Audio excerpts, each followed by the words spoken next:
करीब 26 दिनों के लंबे इंतजार के बाद कल हिमाचल प्रदेश विधानसभा की 68 सीटों का चुनाव परिणाम आना है।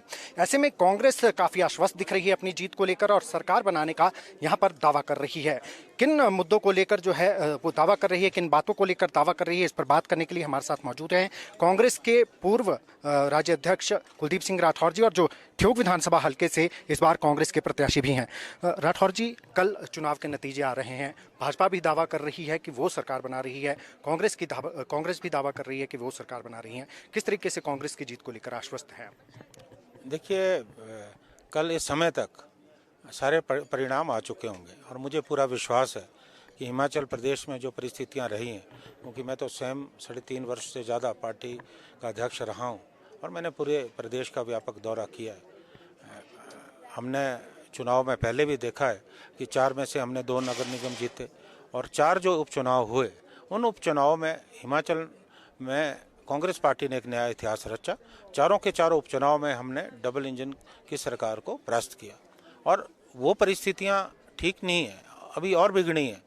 जिस ढंग से हिमाचल प्रदेश में कहीं विकास नहीं हुआ, महंगाई लगातार बढ़ रही है, बेरोजगारी बढ़ रही है और समाज का हर वर्ग, चाहे हमारे कर्मचारी हों, हमारे छोटे व्यापारी हों, छोटे दुकानदार हों, छोटे व्यवसायी हों, महिलाएं हों, हमारे समाज के पिछड़े हुए वर्ग के लोग हों, इस सरकार ने 5 वर्षों में किसी के लिए कुछ नहीं किया।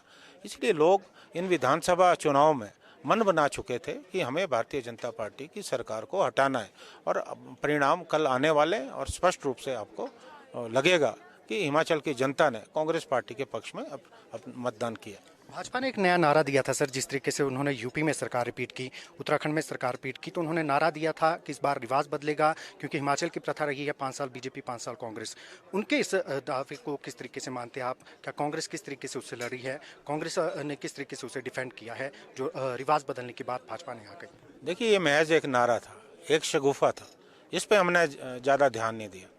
हमने अपने संगठन को मजबूत किया और हमने अपने मुद्दों को लेकर चुनाव लड़ा है। जो भारतीय जनता पार्टी के खिलाफ सत्ता विरोधी रुझान था, उसका भी हमें फ़ायदा होगा और हम जो गारंटी लेके आए, हम अब अपनी उन गारंटी को लेके हम जनता के बीच में गए और मैंने खुद भी चुनाव लड़ा है। मुझे मालूम है कि एक व्यापक असर इस वक्त मतदाताओं पे हुआ है और उसका परिणाम कल सामने आ जाएगा।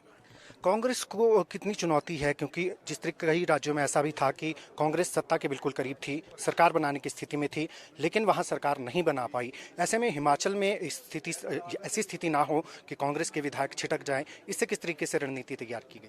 देखिए, ये आपका कहना बिल्कुल सही है कि भारतीय जनता पार्टी ने ऑपरेशन लोटस के जरिए कई राज्यों में अपनी सरकारें थोपी हैं।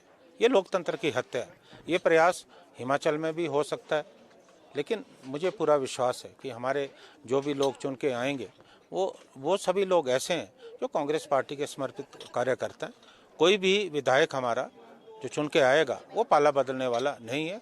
ऑपरेशन लोटस यहाँ चलने वाला नहीं है। सर, मुख्यमंत्री को लेकर कई दावे हो रहे हैं, कई नेता आपके कांग्रेस के मुख्यमंत्री का दावा कर रहे हैं कि सरकार बनेगी तो वे मुख्यमंत्री होंगे। इसको किस तरीके से देखते हैं सर, अभी से ही जो है मुख्यमंत्री के इतनी संख्या में लोगों के दावे करना?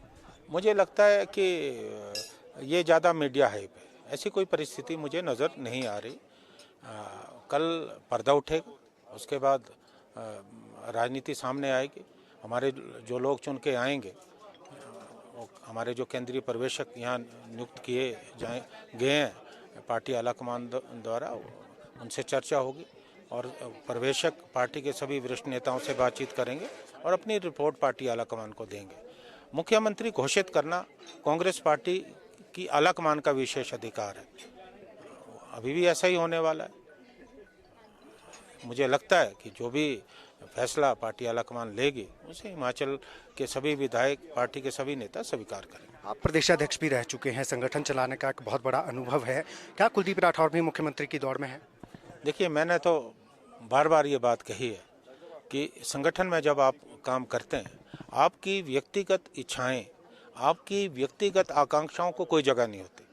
जो जिम्मेवारी आपको पार्टी आलाकमान देती है और पार्टी के एक समर्पित कार्यकर्ता होने के नाते आपको उस जिम्मेवारी का वहन करना होता है। एमसीडी चुनाव में कुछ अच्छा प्रदर्शन नहीं कर पाई है कांग्रेस पार्टी, बहुत कम सीटों पर जो है वो सिमट गई है। कितना बड़ा चिंता का विषय है, क्या लगता है आपको इस पर चिंतन मनन होना चाहिए? देखिए, हमें भी निराशा हुई है। मुझे लगता है कि इन चुनाव परिणामों के बाद हमारी जो दिल्ली कांग्रेस कमेटी की इकाई है वो जरूर आत्ममंथन करेगी और जो भी कारण रहे हों उनके बारे में चर्चा होगी और भविष्य में पुनरावृत्ति ना हो उसके लिए जो है कोई योजनाबद्ध तरीके से काम होगा। कितनी सीटें कुलदीप राठौर अभी जो जता रहे हैं, उम्मीद जता रहे हैं कि कांग्रेस की आ रही है? देखिए, मैं गिनती पे नहीं जाना चाहता। मुझे पूरा विश्वास है कि हम स्पष्ट बहुमत की तरफ बढ़ रहे हैं और हिमाचल में कांग्रेस पार्टी को जो जनादेश मिलेगा वो बिल्कुल स्पष्ट होगा। दैनिक सवेरा टीवी से बात करने के लिए बहुत जी, धन्यवाद। तो ये थे हमारे साथ कांग्रेस के पूर्व राज्य अध्यक्ष कुलदीप सिंह राठौर जी। ठियोग हल्के से इस बार चुनाव भी लड़ रहे हैं और साफ तौर पर दावा कर रहे हैं कि इस बार कांग्रेस जो है वो पूर्ण बहुमत के साथ हिमाचल प्रदेश में सरकार बनाएगी। दैनिक सवेरा टीवी के लिए शिमला से कैमरामैन सुशांत के साथ गजेंद्र शर्मा।